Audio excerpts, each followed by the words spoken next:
Before we get into today's video, I did want to say that this is going to be a longer video. This is going to be something that you might want to sit either in the background, keep it on the background doing chores, second monitor content, etc. It is going to be a long one, and I also want to say as well that TGS Anime makes some of the best Yu-Gi-Oh content I have seen on the platform. I've watched many other Yu-Gi-Oh creators, none which I'll name, out of respect, because this isn't supposed to be some sort of divisive piece. However, if you have watched the original, I would absolutely recommend that you go watch the original again, because I think this is going to be really interesting. I think this is going to be really good, and it took a lot of time for him to edit. I would also say if you haven't checked out TGS Anime, or you haven't checked out the original piece, even if you click off this video because it's too long, please go and check out TGS Anime. This is some of the best Yu-Gi-Oh content I have seen on the platform.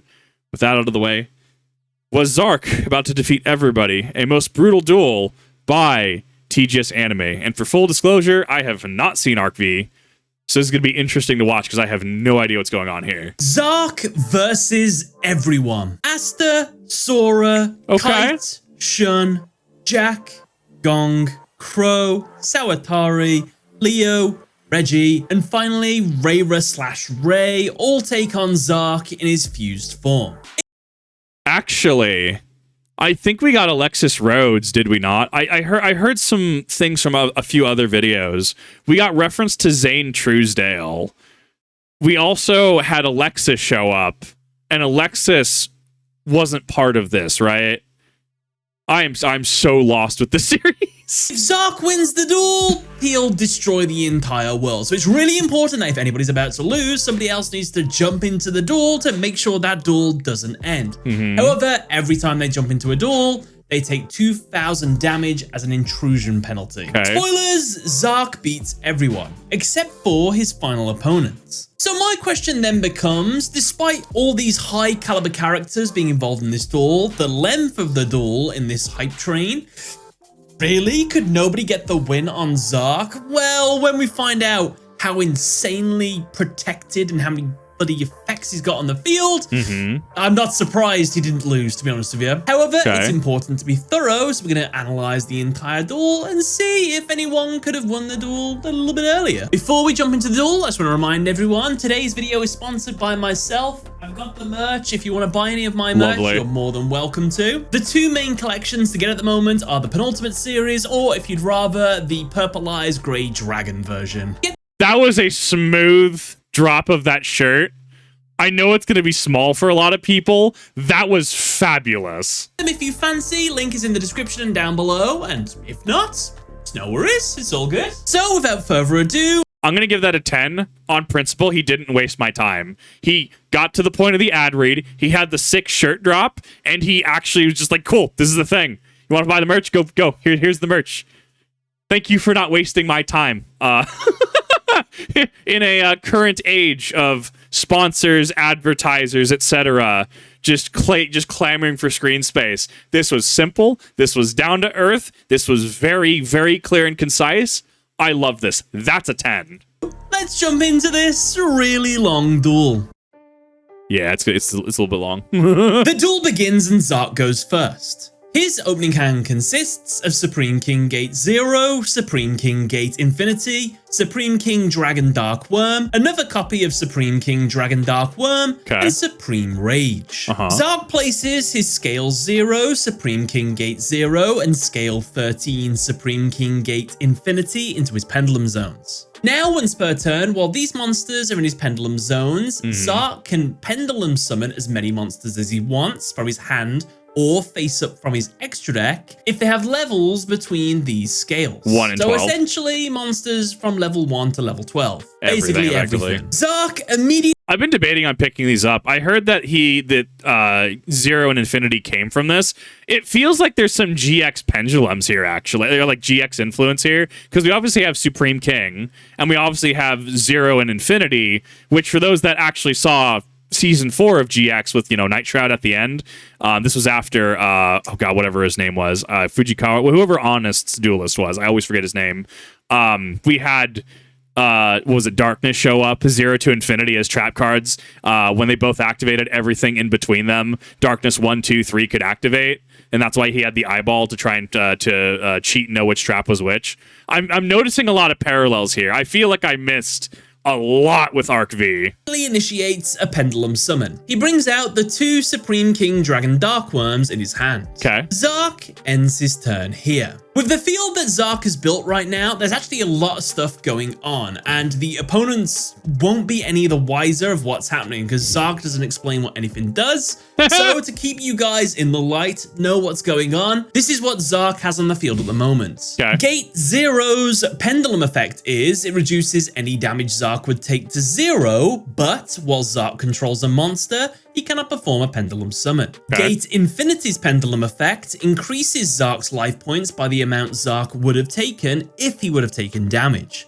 But if Supreme King Gate Zero isn't in the other pendulum zone, this card destroys itself. Okay. Finally, Dark Worm's monster effect is that if it's targeted for an attack while another Supreme King monster is on the field, it can negate the attack. So this actually makes me wonder from a game design standpoint if because pendulums were very controversial for a lot of people. I think people really ended up being okay with them as a whole. I don't actually know what modern pendulum sentiment is. I know links were a step too far for a lot of people. People say synchros ruined the game. I personally would disagree. I think synchro summoning really made the level mechanic far more useful than fusion monsters did. I think synchros were a good direction to bring the game. Obviously, like, you know, unerrated Goyo Guardian definitely had some... Yeah, there's a reason that card got errated down the line. Thankfully, it really didn't play much of that format. Obviously, we have things like Trishula, which are still used today, actual base Trishula. But I think synchros, for all in all, were fine. Ixies, yeah, they sped up the game a little bit. But when they were kept kind of tame, because like I remember we had like, what, number 17 Leviair? No, sorry, number 17 Leviathan Dragon, base Utopia. Leviair was pretty good when it came out. Then Ixies got power crept, and now we have, like, you know, Zeus, right? We got the Gundams. So I think that the power creep on them has led to some knock-on effects, especially when, you know, things like Exciton Knight came out in Legacy of the Valiant, which I did play in that format. And I think pendulums were really powerful. Different master rule. Now we can pendulum summon, but it's once per turn, right? This is going to be context of the video pre-master rule update. So this is going to be, I'm assuming, pendulum summon multiple times a turn. And then Lynx made the game a lot faster for a lot of people, and that's actually where Master Rule, I think it was MR4, right? Master Rule 4 got into a little bit of hot water because that was the one that limited any extra deck summon if it wasn't co-linked. Naturally, they kind of rolled that back, and that's why things like Electromite have been an issue, right? Because there were cards that were developed for each of them, Electromite, Halki Fibrax, etc., that were developed under a different Master Rule to be able to kind of extend and work with these types that at the time Master 4 were limited. There's a whole discussion that can go on that. I've condensed a very, very broad topic into very small cliff notes here, which I love having these discussions, actually. Like, actually talking Yu game design is fabulous to me. Getting to my point, though, actually, I did all of that setup. I apologize. I wonder if it was any other game but Yu-Gi-Oh! Would pendulums have seen more success? Is it because it was Yu-Gi-Oh! And the way that Konami has really changed the game? I mean, the game's, for all intents and purposes, remains similar, but how we play the game is different. It differs a little bit now, right? Playing Frognarts and now playing something like Fiendsmith Yubel, where you're solitaring out your entire deck turn one, right? I think Requiem is absolutely bad for the game, and I will continue to spout that until Requiem is banned. However, like, I wonder if this would work if it was just not Yu-Gi-Oh! And I think that's an interesting thing to think about. Simplified, Zark can't take any damage. Any damage he would have taken instead increases his life points. His Dark Worms can't be attacked while there's another Supreme King monster on the field, so they just can't be attacked. And the worst thing of them all, the opponents don't know any of these effects, which is going to be a running theme for this duel. Basically, it's all about learning Zark's entire deck and every single card that he has, which is funny because Pendulum Monsters have like 2 paragraphs on every single one of the cards. Yeah. So it's a lot for the protagonists to learn. And yeah, it's going to be a long learning process for them. So with that all out the way, it's Asta's turn and he draws. His opening hand consists of Destiny Hero Drill Oh, these are where Drill Dart comes from. Okay. Decider, Polymerization, D-Soul Burst, D-Hypernova, and a mysterious card. I actually didn't know this is where Drill Dark and stuff came from. I had zero idea. Asta immediately activates Polymerization. He fuses his Drill Dark with Decider to make Destiny Hero Dystopia. When summoned, its effect activates, letting Asta choose one of the materials used for its summon and then deal its attack as damage. Asta chooses Decider, intending to deal 1600 damage to Zark. However, Zark reveals his Pendulum Monster's effects. Gate 0 negates all damage he takes, while Gate Infinity instead increases his life points by the damage he would have taken. I think that's kind of wild because, yeah, I mean, burn damage, like effect damage, is different from battle damage. I totally misread it because I thought Yu-Gi-Oh players can't read, right? I thought it was just negate battle damage. No, it's negate all damage. You take no damage. Yeah, that's just, okay, blanket, yeah, grats, I take no damage. Zark instead gains 1600 life points. Asta moves into his battle phase and attempts to attack one of the Dark Worms. However, Zark reveals the effect of Dark Worm, which negates any attack as long as there's another Supreme King monster on the field. So Dystopia's attack is negated. Asta moves into his main phase 2 and activates his D-Soul Burst. So it's not Magician's Valkyria, or is it Marauding Captain? I can't remember what the Warrior version is, where you cannot target another X monster, right? So Warrior, I think it's Marauding Captain, like I said, where it's like you can't target another Warrior monster, so if you have 2, you can't actually declare an attack. Versus, or Magician's Valkyria, you can't target another Spellcaster, but there's 2 Magician's Valkyria on the board. You can't, like, you can go to attack, you can go to battle phase, but you cannot actually declare an attack. The attack, for all intents and purposes, game mechanics wise, was declared, but it was negated, which is important for rules.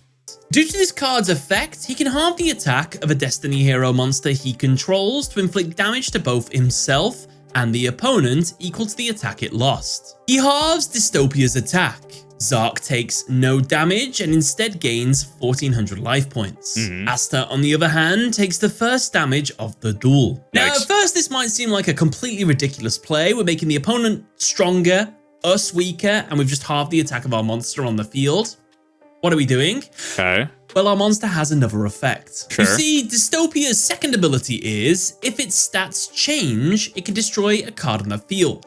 Asta chooses to destroy one of the 2 Dark Worms in order to get rid of the negate attack effect from the field. Right. And just a small little mistake, Decider that was used for the fusion material of Dystopia, that had an ability in the graveyard that when Asta would have taken damage, he could actually negate that damage and then add it back to his hand. So rather than take that damage from his own card, he could have negated the damage and then returned the monster. And I think he still would have been able to destroy a card as well. So that was an option, never actually happened. Would it made a difference? Not really, but it's there. He could have done it. Asta sets his D Hypernova face down and ends his turn. Did Asta have any alternative monsters he could have gone into when he fused? No. Asta, throughout Arc-V, only played 2 fusion monsters, Dystopia and Dusktopia. Dusktopia requires Dystopia to be summoned, so literally there was nothing else he could have gone into. While I have no doubt he probably played more fusion monsters, we never see them, so I've got nothing else to sort of compare it to. And as you know, legacy characters in Yu-Gi-Oh! Arc-V play completely different decks to their original counterparts.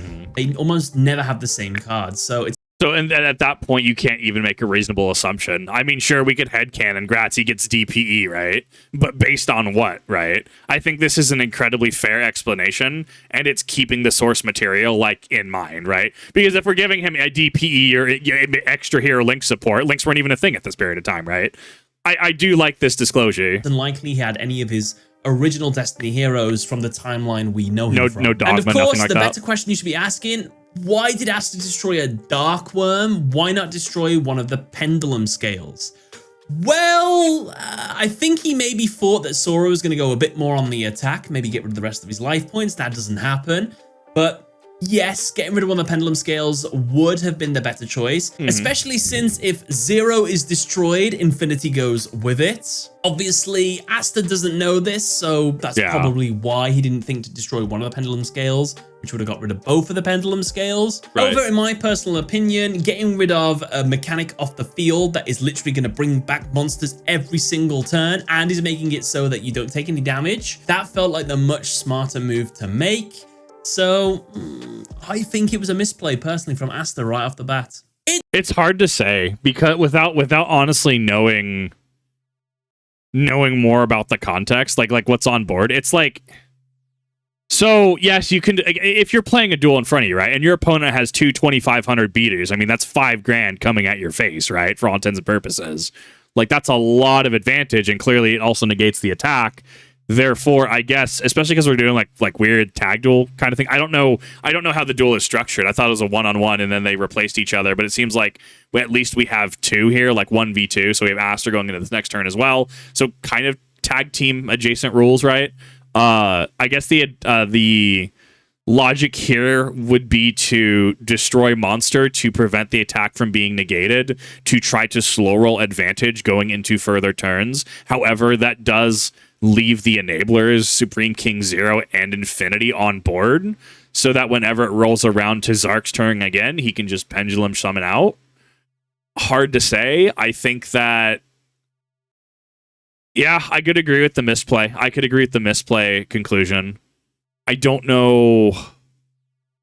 I probably would have made the same thing. Probably going into someone else's turn next to me, I would probably want to get as much advantage off the existing board as possible. Sora's turn, and he draws. His opening hand consists of Edge Imp Frightfur Lloyd, Frightfur Sanctuary, Frightfur Fusion, Frightfur Mad Parade, and 2 mysterious cards. Sora starts by activating his Frightfur Sanctuary. Now, by discarding 1 card in his hand and sending 2 Frightfur Fusions from his extra deck to the grave, he can treat all fusion monsters he controls as Frightfur monsters. Interesting. He discards Edge Imp Frightfur Lloyd and sends Frightfur Bear and Frightfur Tiger from his extra deck to the grave. Now, with 3 Frightfur monsters in his grave, he activates his Frightfur Fusion spell, which lets him summon a Frightfur Fusion monster using his field and grave. He banishes Frightfur Lloyd, which is treated as a Frightfur monster in the grave, along with Frightfur Bear and Frightfur Tiger to summon Frightfur Chimera. Sora enters his battle phase and attacks and destroys the final Supreme King Darkworm. Zark gains the damage he would have taken. Now, a little bit of stuff happens here. Zark tells Sora, since Pendulum monsters go to the extra deck face up when they are destroyed, Chimera's effect to steal the monster from the grave doesn't work. Sora replies by saying, I know, I'm just trying to mirror something that happened between me and Yugioh back in the past. Do you remember Yugioh? You're inside of him. Can you come out and from this stasis? It doesn't work, basically. Right. But the question then becomes, oh, did Sora throw this turn just so he could reach out to Yugioh stuck inside of Zark? No, actually, the play that Sora did was pretty much the only play he had available to him. This is because there were no alternative fusions he could have gone into, since all of the Frightfur fusions require either a specific Edge Imp monster or sometimes a specific Fluffle monster. Since there was nothing really else he could have gone for apart from Frightfur Sabertooth, and that wouldn't really made a big difference, that's all we really had. Sora sets his Frightfur Mad Parade face down and ends his turn. It's back to Zark, and he draws Astrograph Sorcerer. Since he controls no monsters, Zark immediately initiates a Pendulum Summon. He brings back the 2 Darkworms that are face up in his extra deck. Since a monster was special summoned, while Aster controls a Destiny Hero monster, Aster activates his trap, the Hypernova. This destroys all monsters the opponent controls that were special summoned this turn. However, that's not all. Since an effect that would destroy a card was activated while Sora controls a Frightfur monster, he can activate his Frightfur Mad Parade, which destroys all cards the opponent controls and then deals 500 damage for each one destroyed. Frightfur Mad Parade destroys the 2 Darkworms along with 0 and Infinity. Since 4 cards were destroyed, Zark takes 2,000 damage. This big victory is short-lived, because Zark activates the effect of his Astrograph Sorcerer in his hand. Since one of his cards was destroyed, Astrograph summons itself to the field. It then returns all destroyed cards back to the zones they were in before being destroyed. Oh, Astrograph. Zark's entire field is returned. However, he's not done, as he activates the second effect of Astrograph Sorcerer, which, by tributing itself and then banishing Starving Venom Fusion Dragon, Clearwing Synchro Dragon, Dark Rebellion Xyz Dragon, and Odd Eyes Pendulum Dragon from his deck, extra deck, field, and or grave, he can perform an integration summon. He fuse, sync, Xyz, pens these 4-dimensional dragons together, along with himself, to summon the ultimate boss monster, Supreme King Dragon Zark. Now, this card has a lot of effects. I'm going to cover them all now so you know what it can and can't deal with. Pretty much. Let's see if this has more effects than Merrick's Egyptian God card. Let's see if this has more effects than Ra.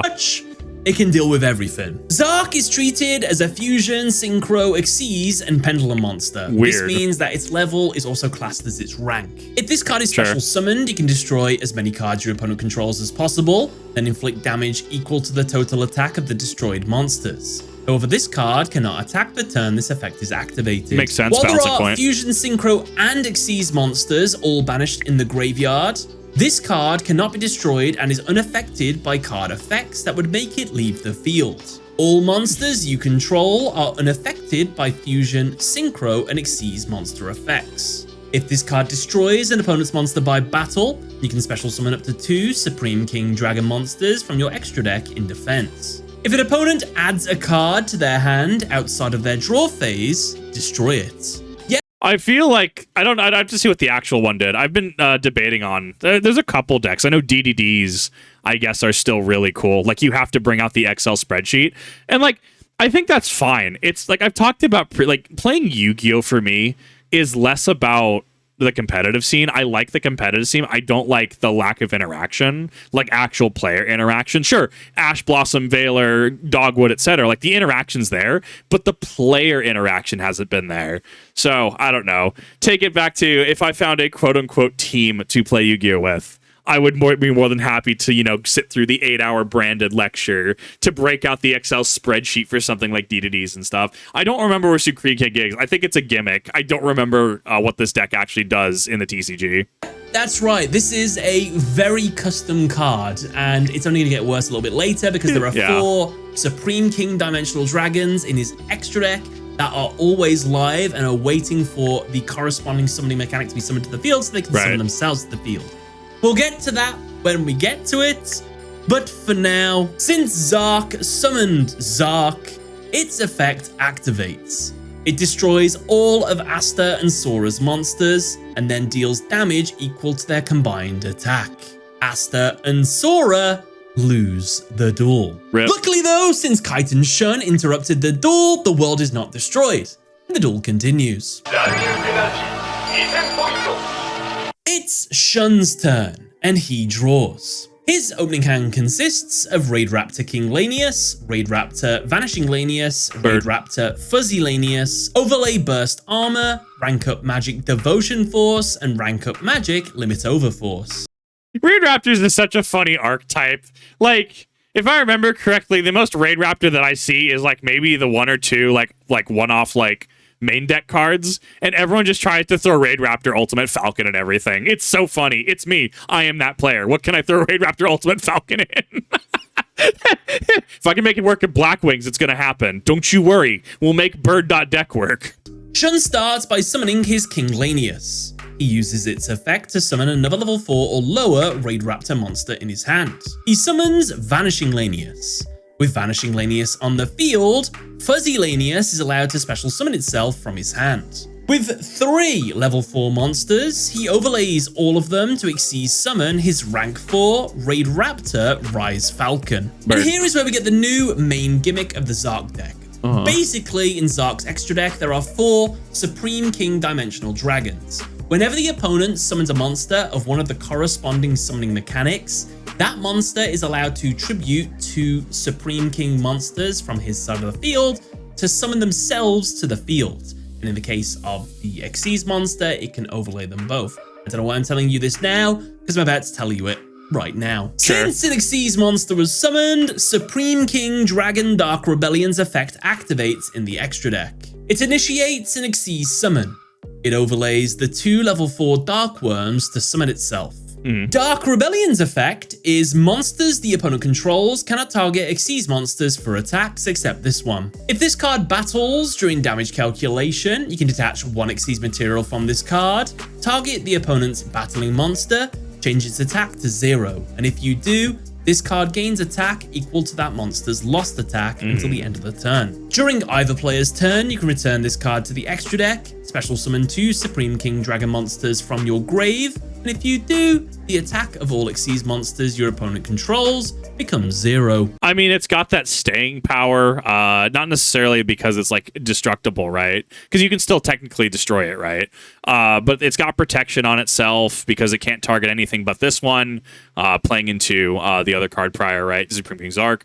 Battles an opponent's monster, so if they have a big beat stick, they're going to make that 0, and then you gain the beat sticks. Like if he's fighting a Blue Eyes, right? Blue Eyes goes to 0, Rebellion goes to 5,500 at that point, proceeds to crash. And even if there is something that is going to, because it's spell speed 2, that last effect, if there is something that, say, pops, say, I don't know, like Mirror Force or something like that, magic cylinder, etc.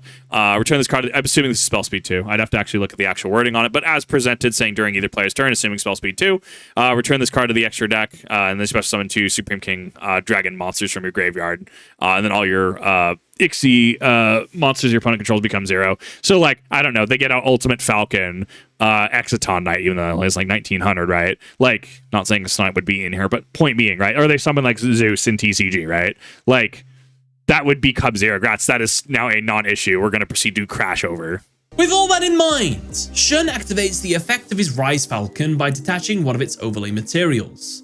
Now it can increase its attack by the combined attack of all special summon monsters the opponent controls. With a whopping 6,600 attack, Shun attempts to destroy Zark in battle. However, Zark reveals Dark Rebellion's effect, which prevents any other Xyz monster he controls from being attacked. So, Shun instead attacks Dark Rebellion. Rebellion's second effect activates. When it battles by detaching one of its materials, the attacking monster's attack is reduced to 0, and then it gains the lost attack. If this attack is successful, Shun will lose the duel.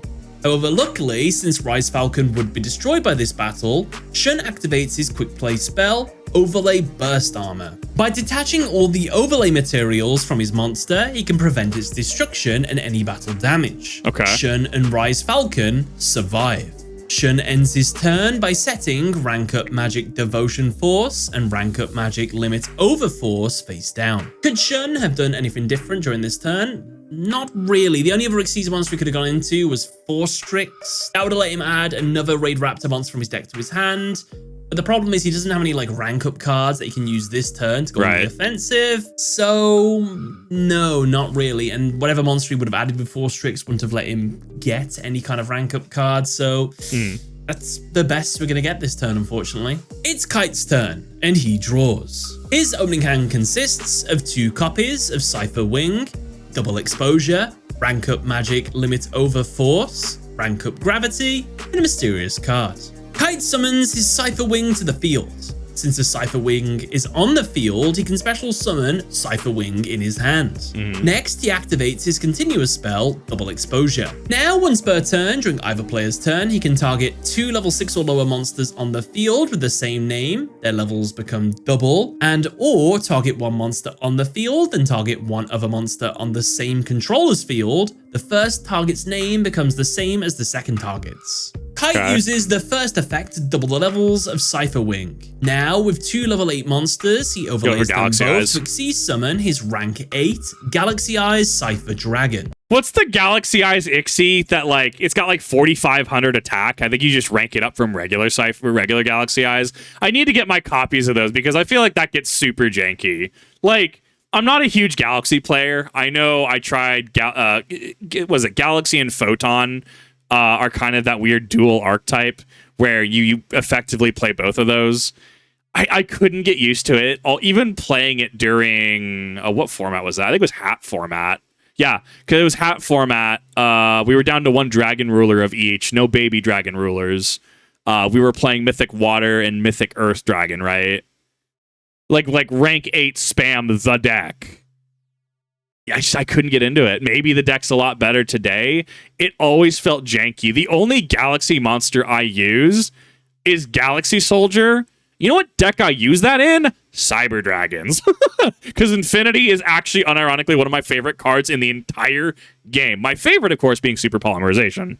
He uses its effect by detaching one of its materials to take control of a monster the opponent controls. And when he does, its name and stats become the same as this monster's. However, it can't attack directly, and its effects are negated. Kite tries to take Dark Rebellion. However, Zark reveals that while Supreme King Dragon Zark is on the field, all his monsters are immune to Fusion, Synchro, and Xyz monster effects. Nice. Kite, knowing he can't win in a battle with Rebellion, ends his turn by setting rank up magic limit over force, rank up gravity, and a mysterious card. It's back to Zark, and he draws Supreme Face-Off.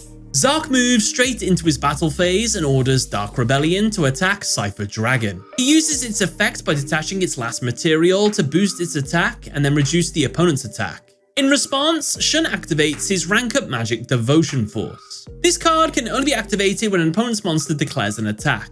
He can target one Xyz monster he controls, then summon one new Xyz monster using it as a material that is one rank higher. Then, the newly summoned monster becomes the new attack target. Rise Falcon ranks up into the rank 5 Raid Raptor Blaze Falcon. Next, since a monster was summoned via the effect of a rank up magic card, Kite activates his set rank up magic limit over force.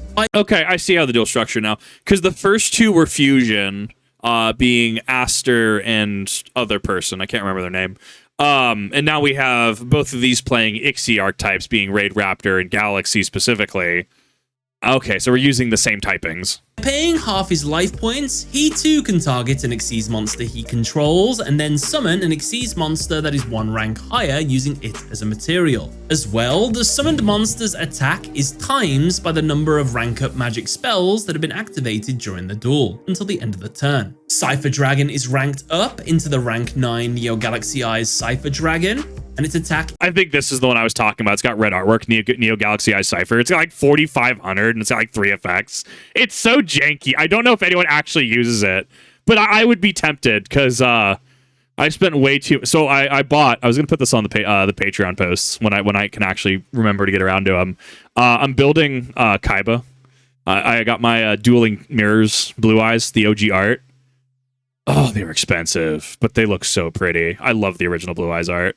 I need to figure out what rank 8s I'm throwing in it. Is multiplied by 2, since 2 rank ups have been used so far in the duel. Hilariously, Shay also activates his own rank up magic limit over force. He halves his own life points and ranks up Blaze Falcon into the rank 6 Raid Raptor Revolution Falcon. Its attack is tripled since 3 rank ups have been used in the duel now. Nice. And we're still not done. Kite activates his set Continuous Trap, rank up Gravity. Now, while he controls an Xyz monster, special summon with a rank up magic spell card, monsters the opponent controls can only attack those monsters. Also, monsters the opponent controls that do not attack are banished at the end of the battle phase. If Kite doesn't control an Xyz monster with a rank up magic spell, however, this card destroys itself.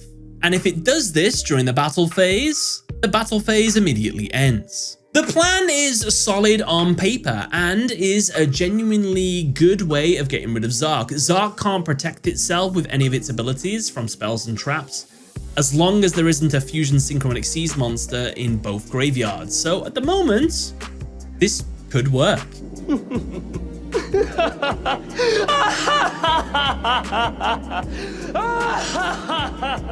Just kidding. Zark activates the last effect of his Dark Rebellion, which lets it bounce itself back to the extra deck in order to summon 2 Supreme King Dragon monsters in his grave.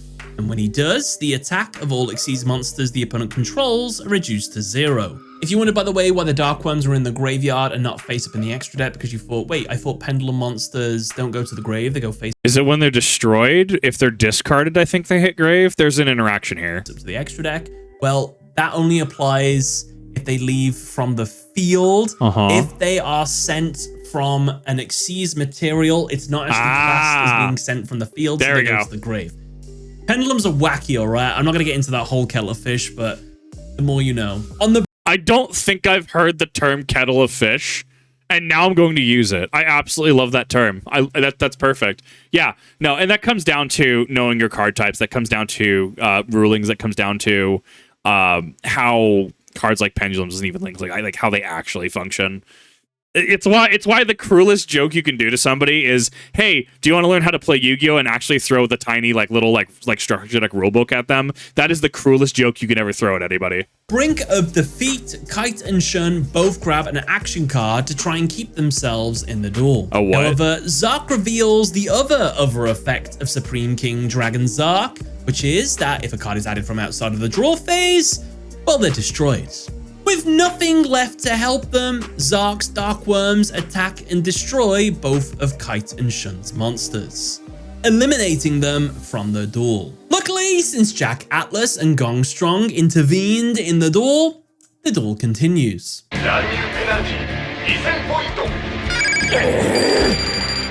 It's Jack's turn, and he draws. His opening hand consists of Dark Resonator, Red Gargoyle, Brutal Red, Dark Resonator, Net Resonator, and Vision Synchro. Since Jack controls no monsters, he can special summon Red Gargoyle straight to the field. He then summons his Red Resonator. Okay. Since a red monster was summoned to the field while Red Gargoyle was on the field, its effect activates. It doubles the level of the summoned monster. With a level 4 non-tuner and a level 4 tuner, he tunes them together to synchro summon his very soul, Scarlight Red Dragon Archfiend. I was about to say, it's not actual Red Dragon Archfiend, it's Scarlight, right? Because that's the newer one.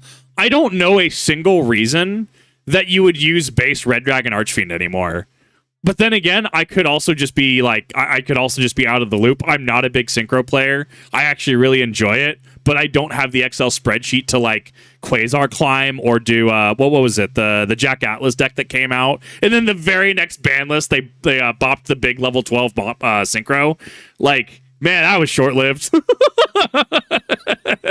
I don't synchro climb, so I don't actually know use one of them in the deck. I guess there's a reason to. Maybe it's requirement for something up the chain, but I know just running, whether it's Yang Zings, anything that can actually go sync 8. I mean, usually I just run Scarlight because I think Scarlight's just at base better, but I could be wrong because I don't know about the synchro climbing strats. Since a synchro summon occurred, Zark activates the effect of his Supreme King Dragon Clear Wing in his extra deck. He tributes his 2 Supreme King Dark Worms to synchro summon it to the field. Now, Clearwing's effect is, if this card is special summoned, you can make as many face-up monsters your opponent currently controls as possible have their effects negated, and if you do, destroy them. Monsters your opponent controls cannot target synchro monsters for attacks, except this one. Once per turn, when an attack is declared involving this card and an opponent's monster, you can target that opponent's monster, negate the attack, and if you do, destroy that target. And if you do that, inflict damage to your opponent equal to the attack of the destroyed monster. During either player's turn, you can return this card to the extra deck, special summon 2 Supreme King Dragon Pendulum monsters from your extra deck, and if you do, the attackable synchro monsters your opponent currently controls becomes 0. And so, on Clearwing's summon, its effect activates, attempting to negate the effects of all the opponent's monsters and then destroy them. However, Jack responds with his Brutal Red monster in hand, which, by discarding it when exactly 1 red monster he controls would be destroyed by battle or card effect until the end of the turn. Let me finish this. That monster cannot be destroyed by battle or card effects and gains 1000 attack. I think this shows, this is a prime example of how hand traps could be very good in the game, and hand traps could very much be healthy for the game if they were handled correctly. So when we look at things like Ash Blossom, yes, while a lot of people complain about it, it's a very easy intro card, but to actually use it effectively, it's a very high skill ceiling card. Good Ash hits can cripple decks. Bad Ash hits, decks can play through, right? Things like Effect Veiler, Battle Fader, Ghost Ogre, right? When hand traps aren't necessarily, or base Karibo, when hand traps have not necessarily a minimal power ceiling, but a reasonable power ceiling, I personally think that there's nothing wrong with them. You're free to disagree, absolutely. I think that when we have the discussion of all hand traps are bad, and then people remember that Karibo is a hand trap from Duel Monsters, people are not against the idea of hand traps inherently. It's when hand traps become oppressive, they become more than half of a deck's construction as a standard in competitive, and they do way too much. there needs to be a power ceiling for hand traps. I think if it's something like, I'm going to I almost said Doomblade. I'm not playing Magic. I'm going to Raigeki your board, right? And you're like, actually hand trap in Archetype hand trap. Cool. Discard this to the graveyard when my red monster is targeted. Cool. This cannot be destroyed by battle or card effects for the rest of this turn. I think like to dodge an effect. I think that's fine. When we start talking about crippling decks in their entirety, way too overtuned effects, especially cards like Dogwood, who cause issues with time, which is already controversial in Yu-Gi-Oh! To begin with, because 45 minutes with modern deck construction just isn't enough time, not reasonably. So I think that this is a good example of how hand traps could be useful and additive to the game. And could also be used to support an argument that, no, we don't hate all hand traps. We just don't like seeing number go up. The power creep just continue to increase. I think if they're mitigated in certain aspects, I think they're fine. But there needs to be a reasonable power level and reasonable expectation. Scarlight survives and gains 1,000 attack points. Jack moves into his battle phase and uses Scarlight to attack Clearwing. Clearwing's second effect kicks in. Since a monster attacked it, it negates the attack and then destroys the opponent's monster and deals damage to the opponent equal to the destroyed monster's attack. Luckily, Scarlight isn't destroyed thanks to Brutal Red's protection. However, the attack is prevented. Jack ends his turn by setting Vision Synchro face down. It's Gong's turn, and he draws. His opening hand consists of Super Heavy Samurai Battle Ball, Super Heavy Samurai Hexagon, Super Heavy Samurai Blue Brawler, Super Heavy Samurai Swordsman, Super Heavy Samurai Big Benkai, and Super Heavy Samurai War Chief Heavy Strong. Oh my god! That is a lot of monsters. Gong summons his Battle Ball to the field. He then special summons Hexagon thanks to its effect. He tunes his level 6 non-tuner with his level 2 tuner to synchro summon Super Heavy Samurai Swordsmith in defense. Upon summon, its effect activates, letting him summon as many Super Heavy Samurai monsters in his hand as possible. He summons Blue Brawler, Swordsman, and Big Benkai all in defense. Unable to attack over Clearwing due to its effect, Gong ends his turn. Now, Gong has a few monsters on the field.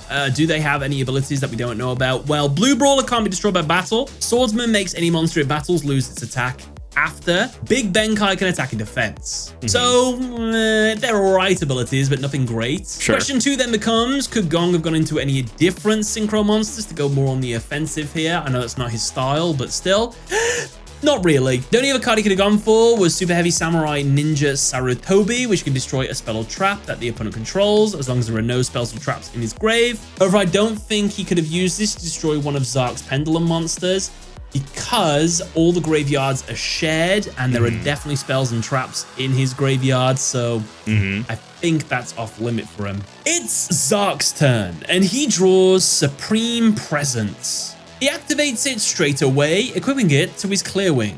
Now, while equipped to a monster, any effect the equipped monster uses that would target exactly one monster instead becomes all monsters the opponent controls. Okay. Zark moves into his battle phase and orders Clearwing to attack Big Benkai. Since Clearwing is involved in a battle, he activates its effect to negate its own attack. However, instead of destroying just Big Benkai, Supreme Presence destroys changes everything. The destruction to be all the opponent's monsters. Luckily, Gong activates the effect. That kind of reminds me of, there's a Sasuke from the Naruto CCG. And I actually really thought effects like this were super cool. It's Darkness Within from set 28. Those who played the Naruto CCG, you know what I'm talking about. But it was a Sasuke who was turned 5, had really good elements. He had, I think, fire and lightning, I think. I'd have to double check. But what he did was any jutsu card used by this ninja, used by Sasuke, right? Because you had to have a user for it, had every number increased in its effect text by 1.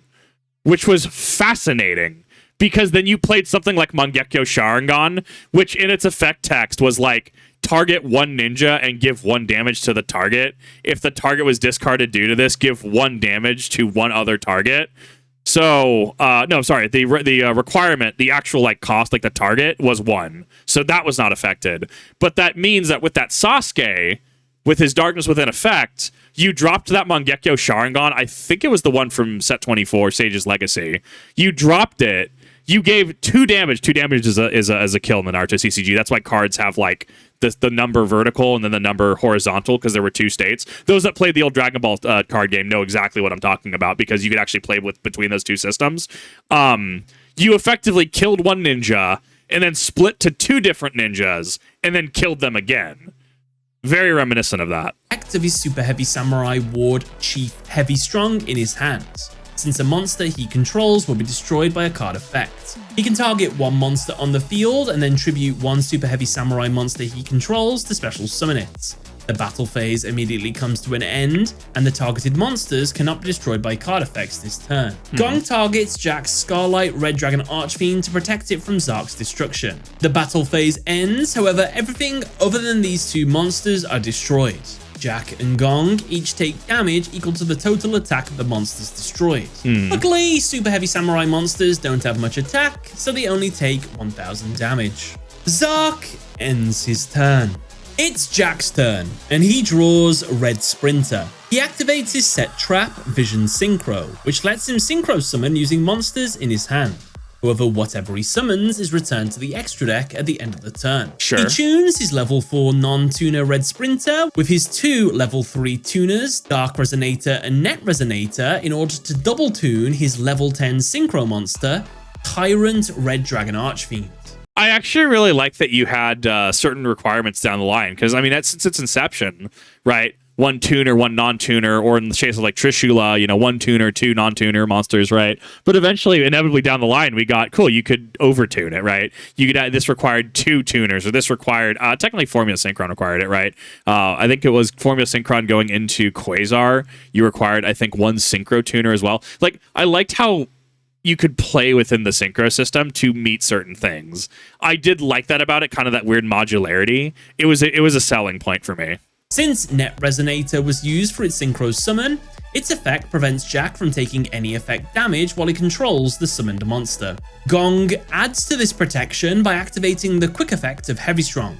Now, by targeting 2 cards on the field, he can make them unable to be destroyed this turn. He targets Jack's Scarlight Red Dragon Archfiend and Jack's Tyrant Red Dragon Archfiend. Jack enters his battle phase and attacks Clearwing with Scarlight. Clearwing's effect activates, negating the attack and then destroying all the opponent's monsters. Scarlight and Tyrant are not destroyed thanks to Heavy Strong, however Heavy Strong is destroyed.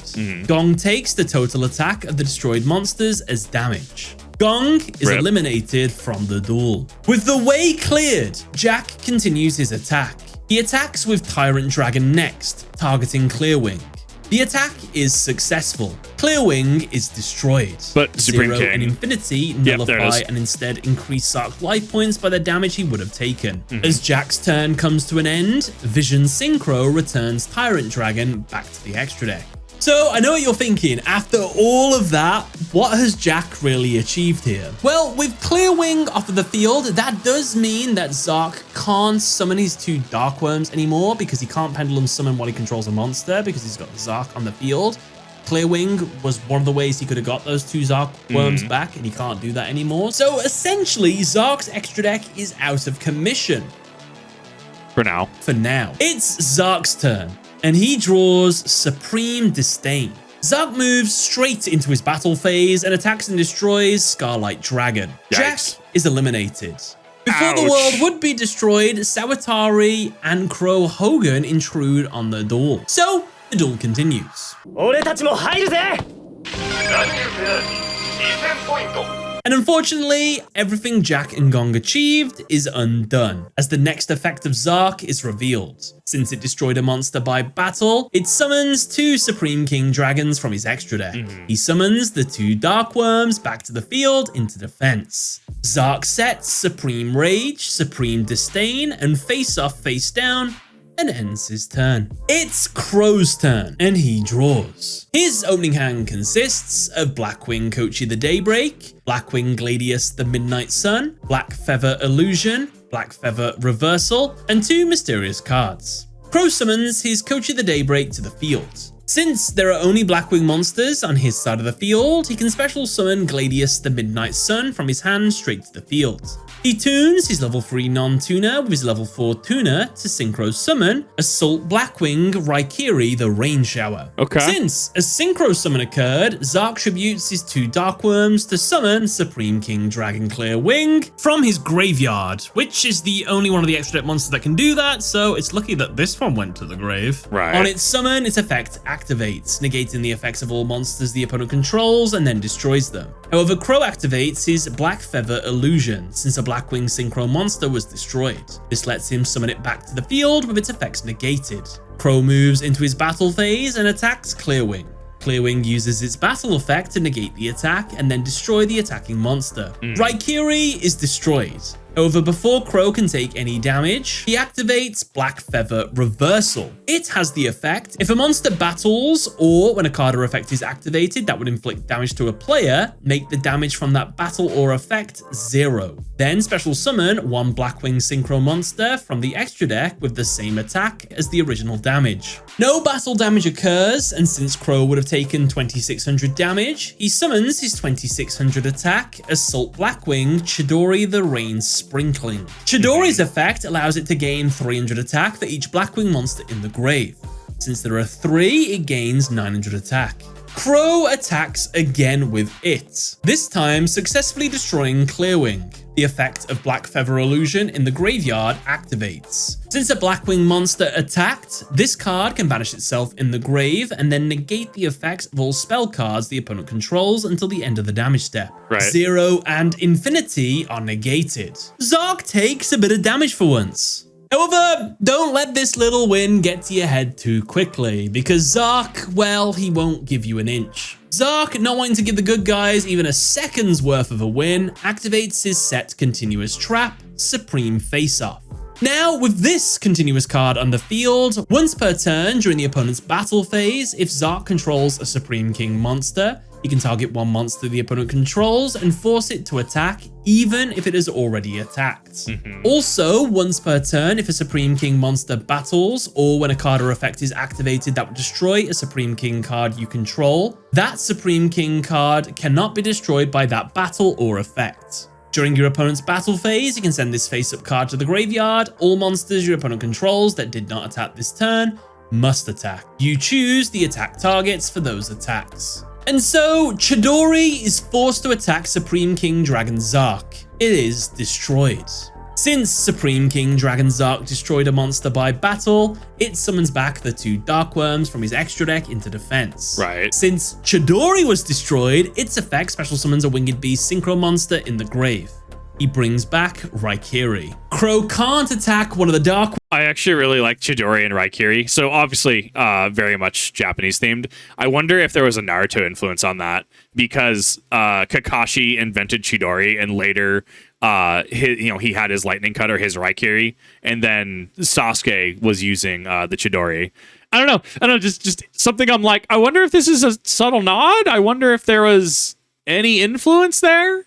I mean, wouldn't be the most out there thing. I think it'd be subtle, but I think I'm also reaching. I think I'm grasping at straws. Worms, because the Dark Worms have the ability that they can negate an attack if there's another Supreme King monster on the field. So, with that, Crow moves into his main phase 2 and activates Raikiri's effect to destroy cards equal to the number of Blackwing monsters he controls. He attempts to destroy Face-Off. However, Face-Off protects itself through its effect. Crow ends his turn. Now, a little talk from me personally here. This is one of those duels where there's so much going on. There's a lot. Like so much you need to be aware of. There's like, and it's all pendulum monsters. They got like paragraphs worth of effects and stuff. I feel like all I'm doing is just reading effects of everything, but it's so crucial to the duel, so you know what's going on, kind of thing. And then stuff's happening, and more stuff's happening, more stuff's happening. It's a lot. There's a lot of information here. Absolutely. We then reinforce, why do Yu-Gi-Oh players not read? How many Omni Negates do you have on board? Oh, you have 1 Omni Negate? Cool. I'm going to go do this and play with that 1 Omni Negate in mind. There is so much reading. It's a lot of stuff happening. And a lot more is about to happen. It's Sawatari's turn, and he draws. His opening hand consists of Abyss Actor Evil Heel, Abyss Actor Abyss Actors Comedian, existed. Abyss Actor Superstar, Abyss Actor Wild Hope, Abyss Actor Leading Lady, and Abyss Script Abyss-tainment. Sawatari places his Scale 1 Evil Heel and Scale 8 Funk Comedian into his Pendulum zones. He Pendulum summons his Superstar, Wild Hope, and Leading Lady from his hand straight to the field. Since a Pendulum summon occurred, the effect of Supreme King Odd Eyes activates in Zark's extra deck. He tributes his 2 Dark Worms to summon it to the field. This monster's effect is... Oh, no. Monsters the opponent controls cannot target Pendulum monsters for attacks except this one. Sure, that makes sense. This is also why there's been argument that Yu-Gi-Oh should just adopt keywords. They should just adopt, like, say, like Hexproof, piercing. I mean, they kind of did adopt piercing in a way. Like, this monster inflicts piercing damage, therefore shortening the tech space. Lifelink, I think for situations like this is why they can't adopt keywords. Because, you know, this is clearly not a definition of hexproof. Like, this can still... this can still be targeted, this can be destroyed, etc. Right? Like, pendulum monsters and your pendulum summon to your opponent's field while you control Zark. You special summon this card from your hand. Monsters your opponent controls cannot target pendulum monsters for attacks except this one. So even if you had a keyword like unassailable or unattack or non-attack, right? Non-attack, it's like, but there's more to that because it clearly says that they cannot target pendulum monsters except this one. They're like, unless you're going to make even more keywords for that, but then we start getting into like keyword soup, right? Like look up Embercool the Aeons Torn from Magic, right? One of my favorite cards in the game. That becomes keyword soup. Yes, it's necessary to shorthand so it doesn't become a brick of text, right? But like the minutia like this is why I would argue that a lot of keywords would not work. Yeah, piercing is the only keyword like 30 years in, pretty much for all intents and purposes. Yeah, like that it's even then it's still shorthanded to this monster does piercing damage or this deals piercing damage. Each turn, the first pendulum card or cards on the field that will be destroyed by a battle or card effect are not destroyed. Any battle damage your opponent takes from attacks involving pendulum monsters is doubled. During either player's turn, you can return this card to the extra deck face up, special summon 2 other Supreme King Dragon Pendulum monsters from your extra deck, and if you do, the attack of all face-up monsters your opponent currently controls becomes 0. I mean, a lot of this is also just variations, right? It's just variations on the framework to be specific to the specific style of summon, right? So this is clearly Pendulum focused. Clearwing was Synchro focused, right? Rebellion was Ixie focused, right? So, I mean, it's clearly like focused on this. It's like focused on the summon style. And with just strict variations. We also did get Excavate, to be fair, as well, right? Sylvan's Excavated, Potted Duality Excavate, right? We do have Excavate. We do have a few keywords, but it's not like Excavate, period, right? It's like Excavate what? Excavate 3 cards, top 3 cards of your deck. Excavate until you hit a monster, like Monster Gate or something like that. Like what is being done with Excavate? You can shorthand to certain keywords, but they will always be accompanied by what you're using that keyword for.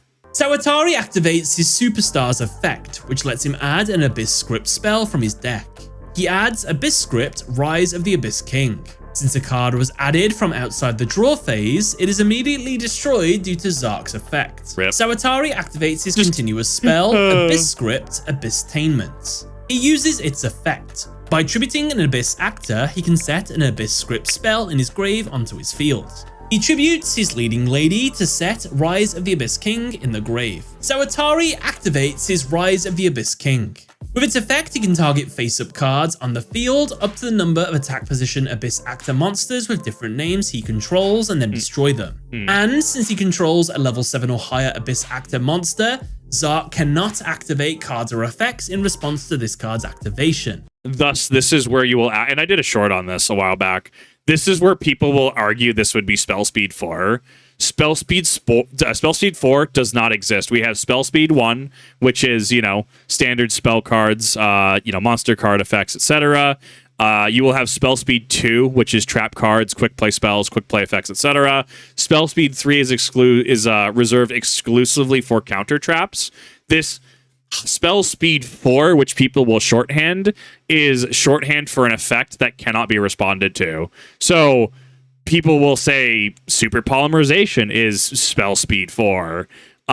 Fusion Summoning while under the effect. It's like using Invocation in Invoked. Using Invocation under Magical Meltdown, where your fusion summons cannot be responded to, people will say is Spell Speed 4. Spell Speed 4 does not officially exist. It is used to describe an effect that cannot be responded to. Meaning Zark's trap card can't protect his cards from being destroyed. And so, Sawatari targets Zark and Odd Eyes to be destroyed. However, of course, Zark's Odd Eyes reveals its ability to prevent the first destruction of any pendulum card on the field. Sawatari, unfazed, attempts to do this a second time. He uses Abyss Entertainment, tributes his Wild Hope, to set Rise of the Abyss King back face down. He activates it again, attempting to destroy Zark. Cannon. At this point in the duel, it really does seem like the good guys have gotten the upper hand and are finally gonna get rid of Zark for the first time in the entire duel. Everything can't be activated in response. There's no more protections to keep Zark alive that they know of. So, is it finally gonna work? Nah. No. Zark reveals the final super secret effect of Supreme King Dragon Zark. Since there are Fusion, Synchro, and Xyz monsters in the opponent's grave and or banish zone, this card cannot be destroyed and is unaffected by effects that would remove it from the field. So as long as all three summoning mechanics are in their graveyards or banished, this monster is incapable of being removed from the field. What's the card? Was it Exchange of Spirit? Ishizu used it against Kaiba, and it like swapped their like decks with their graveyards or something like that, or like reloaded their deck from their graveyard. I can't remember what it did specifically. Just had that moment where it's like someone's gonna pull out the trap card to just like reshuffle like graveyards into decks. Just gonna do that just to hit the funny reset button. That's a tough order. You're literally going to have to get rid of the entire graveyard and all the banished cards back into your deck or do something. How are they going to do this? We'll get to that in a minute. Zark activates the last effect of his Supreme Face-Off. He sends it to the grave to force all monsters the opponent controls to attack it. Raikiri and Superstar both attack into Zark. Both are destroyed, and double damage is dealt due to Odd Eyes' effects. Crow and Sawatari are eliminated from the duel. Luckily, Leo Akaba has jumped into the duel, and I would be amiss not to bring up this fun little dub moment. Zark, what? It's Leo's turn, and he draws. His opening hand consists of Spirit Collapse, End Birds, End Winds, End Flowers, End Moon, and a mysterious card. Now, I'm just going to point out that the End cards are the natural counter to Zark. It defeated him long ago, and they're being used now to try and beat him again. It's very lucky that the professor has all four of those cards in his opening hand, I must say. Kind of feels like he stacked the deck, which is funny because he's lost the duel already. Leo activates... Judge, clear stacking. Can we get a judge call over here, please?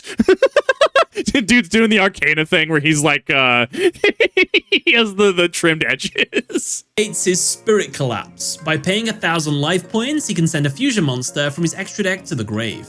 He sends Master Spirit Tech Force Pendulum Ruler. Why did he send his fusion monster to the graveyard? Everyone's like, is he just making Zark stronger here? Well, it turns out that the end cards require 3 of each summoning mechanic in the graveyard. Spoilers for later, but we'll find that out a bit later. The professor experiences 2 seconds of being the main character before everything goes wrong.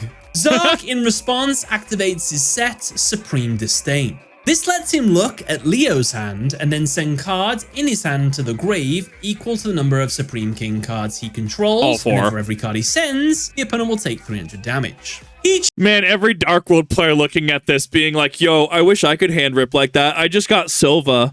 Every time my opponent goes, yeah, we're going to discard that card from your hand via effect. And they're like, oh boy, you just activated my Silva. Maybe I just need to go play Dark Worlds again. Just play the game just to try to hand rip people. Chooses End Birds, End Flowers, End Moon, and End Winds. Leo is eliminated from the duel without ever getting a chance to play his special cards, and oh my god, that's terrible. Hilarious. I just want to point this out. That was what we thought the main villain of this show just getting OTK'd. I think that's hilarious. But, oh wait, is the world about to end? It's Reggie's turn, and he draws. His opening hand consists of DDDs. 2 copies of DD Savant Nicola, DD Savant Schrodinger, DD Savant Darak, DD Night Owl, and DD Vice Typhon. Other than knowing that this deck we were talking about earlier has an actual Excel spreadsheet, I have no idea how this deck functions. Like, I have zero idea how this deck actually works. Reggie places his Scale 2 Schrodinger and Scale 8 Darak into his Pendulum Zones. He Pendulum summons every monster in his hand. He overlays the 2 level 6 Nicolas to Xyz summon DDD Wave Hiking Caesar. He tunes his Okay, I do know that one, but that's because I run that new Bell Fiendsmith. level 7 non-tuner Typhon with his level 3 tuner Night Owl to synchro summon DDD Gust Hiking Alexander. And finally, he activates the effect of Vice Typhon in his grave, which lets it banish itself and another monster to fuse them both together. He merges Typhon with Night Owl to fusion summon DDD Flame King High Genghis. Since there are 2 or more DD monsters on the field, High King Alexander's attack doubles. Reggie activates High King Genghis's effect, which lets him negate a spell or trap for as many DD monsters he controls until the standby phase. He negates Zark's 0 and Infinity. Zark responds with his Odd Eyes' final effect. He bounces it back to the extra deck and summons 2 Dark Worms to the field. However, as an effect that would summon a monster was activated, Reggie activates Caesar's effect. By detaching one of its materials, he can negate the effect and then add the attack of whatever would have been summoned to itself until the end of the turn. It gains the attack of one of the Dark Worms that would have been summoned. This sounds like cost for Odd Eyes would be to sacrifice. So therefore, if the effect was negated, you're not negating the cost of it, right? It's, how do I word it? I mean, like, people who play Yu-Gi-Oh! Know all about, like, yes, if you negate an effect, the cost is still paid, right? Like, it's why Mystical Ref Panel is really fun when it turns into, not necessarily rulings, but, like, actually, like, working with Mystical Ref Panel. If a cost to activate a card is discard 2 cards, but the effect is to draw 4, right? I love how I almost just described, like, literally the Warhawk from Naruto. that card was dumb. That card, there's a reason that card doesn't exist in other games. Words, brain thing. Yes, if it is a cost, so the cost to discard 2, the person playing the card would still get it, but Mystical Ref Panel activates and you get the effect, the benefit of drawing 4 because it's not cost. It's wild. It's kind of why I actually run into issues with Dante, Traveler of the League of Burning Abyss, and how he's ruled. Even if his effect is negated, you can detach a material to attempt to mill, even though his effect is negated. I disagree with that inherently, but that's not, my disagreement is not how the game is played. It's just, yeah, cost is completely different from the effect. And that's why we have modern PSCT, problem solving card text. That's why we have like commas, colon, semicolon, etc. to differentiate different things. Reggie then activates the other effect of Caesar.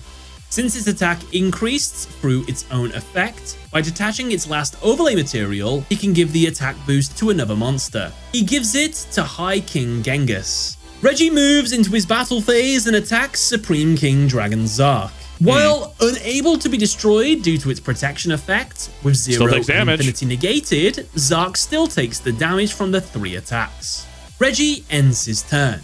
As he does, Zark activates his final set trap, Supreme Rage. Since he took over 2,000 battle damage from a single attack while he controlled Supreme King Dragon Zark, he can now destroy all monsters he controls other than Zark. He can then special summon 1 Supreme King Dragon Starving Venom, 1 Supreme King Dragon Clear Wing, 1 Supreme King Dragon Dark Rebellion, and 1 Supreme King Dragon Odd Eyes from his extra deck and or graveyard, ignoring their summoning conditions. Wild. Then attach 2 Supreme King Dragon Dark Worms from his extra deck and or graveyard to Supreme King Dragon Dark Rebellion as an Xyz material. Note that monsters special summoned by this effect have their effects negated until the end of the turn. That doesn't really matter because it's the end of the turn right now, so they're going to get their effects back in 3, 2, 1. It's Zark's turn. And it's because he activated it during his end phase, therefore the turn rolled over, thus being his draw phase, standby phase, etc., being a new turn. He draws a mysterious card. Zark moves straight into his battle phase. He orders Clearwing to attack Alexander. He activates its effect to negate its own attack and then destroy the opponent's battling monster, and then deal damage equal to its attack. Since Reggie would take effect damage, he uses his pendulum monster Dorak's effect, which summons itself to the field in defense and then reduces any effect damage to 0. Reggie survives. Zark next orders Dark Rebellion to attack Caesar. He activates its effect by detaching one of its materials to reduce the opponent's monster's attack and then add the lost attack to itself. Since Reggie would now take battle damage, he activates the pendulum effect of his Schrodinger, which summons itself to the field and then reduces battle damage to 0. Reggie survives again. Zark activates his Starving Venom's effect, which negates and then copies a monster's effect on the field to itself. He steals Alexander's effect. Since Starving Venom is now on the field with 2 other DD monsters, its attack doubles. Starving Venom attacks and destroys Genghis. Before Reggie can take the damage, he uses the monster effect of Schrodinger, which also negates battle damage once per turn. Zark orders Eyes to attack and destroy Dirac. It's destroyed, and since Starving Venom gives all his monsters piercing battle damage, and Odd Eyes doubles battle damage with pendulum monsters, Reggie takes double piercing damage. Last, but certainly not least, Zark orders Supreme King Dragon Zark to attack Schrodinger for game. Schrodinger is destroyed, and the double piercing battle damage eliminates Reggie. Rip. Is this the end of the world? Reggie was our last hope? No, we have one final defense. Rayra, who is currently possessed by Ray. It's Ray's turn, and she draws. I'm so lost. I have no idea who these kids. It kind of looks like Mokuba a little bit in terms of like design, baggy clothes, stripes, right? Kind of like Duel Monsters Mokuba a little bit. Kinda. You squint a little bit. Her opening hand consists of Life Transformation, CC Critical Eye, Film Magician, Montage Fusion, Nightmare Critical Loop, and Photo Frame. Right off the bat, she activates Life Transformation. This lets her send her entire hand to the grave, a minimum of 4 cards, and then target 4 spells in any graveyard and set them on her field. She discards her entire hand and then sets the 4 cards Leo Akaba wanted to play. End Birds, End Flowers, End Moon, and End Winds. And here is where Ray begins the undoing of Zark's infinite protections. Ray activates End Flowers, followed by End Birds. End Birds can only be activated if there are 3 or more Xyz monsters in any graveyard or banish zone, and End Flowers is face up on the field. Now, Xyz monsters on the field, in the grave, and the banish zone become normal monsters with no effects. Nice! Dark Rebellion and Zark are no longer Xyz monsters, along with all the Xyz monsters in Ray's Grey and Banish Zone. Next, Ray activates End Winds. Since there are 3 or more Synchro monsters in the grave or banished while End Flowers is on the field, all Synchro monsters on the field, in the grave, and banished become normal monsters with no effect. Clearwing and Zark are no longer Synchro monsters, along with all the Synchros in Ray's grave. Next, Ray activates End Moon. Since there are 3 or more fusion monsters in the grave or banished while End Flowers is on the field. All fusion monsters on the field, in the grave, and banished become normal monsters with no effect. Starving Venom and Zark are no longer fusion monsters, along with all fusions in Ray's grave. Finally, since End Birds, Winds, Moon, and Flowers are all face up on the field, Ray can activate Flowers effect. This card negates the effects of all monsters on the field and then destroys them. And then for each one destroyed and sent to the graveyard, inflicts 600 damage. The 4-dimension dragons, along with Supreme King Dragon Zark, are destroyed by this effect. However, since Zark and Odd Eyes were pendulum monsters, they didn't go to the grave, so Zark only takes 1800 damage. Here, Yuzu manages to draw out Yugioh finally from Zark. It's Yugioh's turn, and the penultimate turn of the duel. He draws and gets Smile Universe. He activates it immediately. Now, Yugioh can special summon as many pendulum monsters from his extra deck as possible, but they are treated as normal monsters with no effects. The opponent gains life points equal to the total attack of the summoned monsters. Neither player can normal or special summon other monsters, and monsters cannot attack during the turn this card is activated. Yugioh brings back Zark and Supreme King Odd Eyes. Ray gains 6,500 life points. Yugioh has a little bit of a Marek moment here, but controls himself enough to simply Dude, they love that stretch tool, though. Like, actually, with American Duel Monsters, they love that stretch tool. He end his turn. I mean, it's not like he could have attacked anyway. His card made it so that he couldn't attack. So there's nothing really he could have done. So yeah, it's security there. Regardless. This is one of those turns that is why I say Yu-Gi-Oh! From a narrative standpoint, certain things make a lot more sense. That's why Jaden's deck actually like functions in GX, right? Duels, yes, need to follow mechanical conventions, but also things like that are very much character-defining moments, right? Where you know, he draws Smile Universe as he breaks through and breaks Zark's control on him for a brief moment, and thus giving himself security to summon Pendulum Monsters back to the field, but he can't attack, like giving security for when Zark takes back over. Thus, what can I do? I'll just end my turn, right? That's no different than, say, you know, Yu-Gi-Oh! What is it? Oh god, Dark Side of Dimensions, where Tem shows back up and just top decks Palladium Oracle Mahad, right? Like, it's less that like, wow, that's a 1 in a million draw, and more like it's used to advance the plot point, right? Because it's more impactful to have a Tem show up and Palladium Oracle Mahad for game versus like, you know, having to, you know, show up and then drag it out, right? And I think that's what. It's those defining moments in Yu-Gi-Oh! I think why we like it as a medium, because yeah, it does allow for, you know, top decks and like, you fool, I have drawn the Blue Eyes White Dragon, you fool, ancient rules, pitch draw two. And I think there's a neat medium between mechanics and story here, even if you can't necessarily recreate it within the game. In the Naruto CCG, I was at a tournament. It was just an LGS get together, right? But I mean, back in the day, I mean, this is after Set 24 launched. Somebody legitimate, and I've talked about this before, somebody legitimately Itachi Susanode a Sasuke using Kirin, right? So you could have cool moments like that in game, right? You could, in fact, have Pain, Catastrophic Planetary, Chibaku Tensei, right? Catastrophic Planetary Construction, and then you could, you know, get everyone into a team, and then you could Sage Mode Naruto, Rasen Shuriken, that whole team. Like, those defining moments that people chase, or as we talked about in a recent L5R video that we reacted to, right? Like, get all the black scrolls in your graveyard, or rebuild the walls of a Tosan Uchi, right? Like, and that isn't necessarily the most meta thing. No, absolutely not. I don't know how Zero to Infinity, I don't know how Zark plays in the TCG, right? But I'm sure someone out there has had those moments where they're just like, oh my god, I did the thing. Oh my god, you did the thing. There's my rave on how I like Yu-Gi-Oh! From a narrative perspective for you, summarized again. It's Ray's turn, and the final turn of the duel. She draws and gets a mysterious card.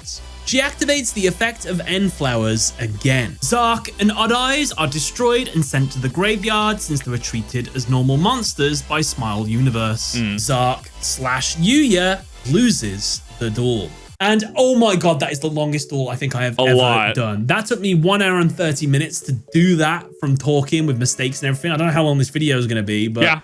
Oh my god, this was a long time. Please subscribe to the channel or give this video a like, because that was nuts how much effort that was. To simplify this duel, it was very scripted. There was very little room for alternative plays throughout the entire thing. People had cards that were just going to do their certain plays and stuff. Right. Zark, it was insane the amount of protect. Literally, it was an impossible duel to win unless they had those Deus Ex Machina end cards. The word. Other than that, they would have had to have probably bounced all of the cards in the graveyard back into the deck, along with the banished cards, which would have been really hard. I guess a Kaiju would be the only way really to deal with Zark, and even then I'm not too sure, since it's... I know chat mentioned, was it Sinful Spoils? Bibbidi Boppity, go to your back row. That could also be something that would remove it from the field. I assume you probably can't tribute over it, but that's probably the only way they could have done with it. But I don't think a single person plays any Kaijus in the entire Yu-Gi-Oh! Arc-V franchise. While I will say that the duel is cool in some aspects and Zark is a pretty boss monster, sometimes there's such thing as too many protections, which I know is kind of the theme of this duel. Zark is so afraid of losing. He's like cocooned himself in all these protection, and everyone starts making fun of him. He's like, you're so afraid of losing. What's wrong with you? So I guess that's part of the theme of the duel. So I think it's fine. Check out one of these two videos if you fancy, buy the merch if you fancy, or most important, subscribe to the channel. It'd mean a lot. Thank you all for watching. Catch you later. The man put in work. What can I say?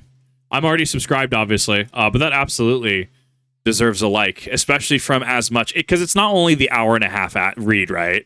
And then having to edit down into 50 minutes and 12 seconds, right? But it's having to make sure to script this out, to watch the content, to be able to say, okay, I guess like a kaiju could do that. And some people could say, well, that's just intuitive information from playing the game for a number of years, right?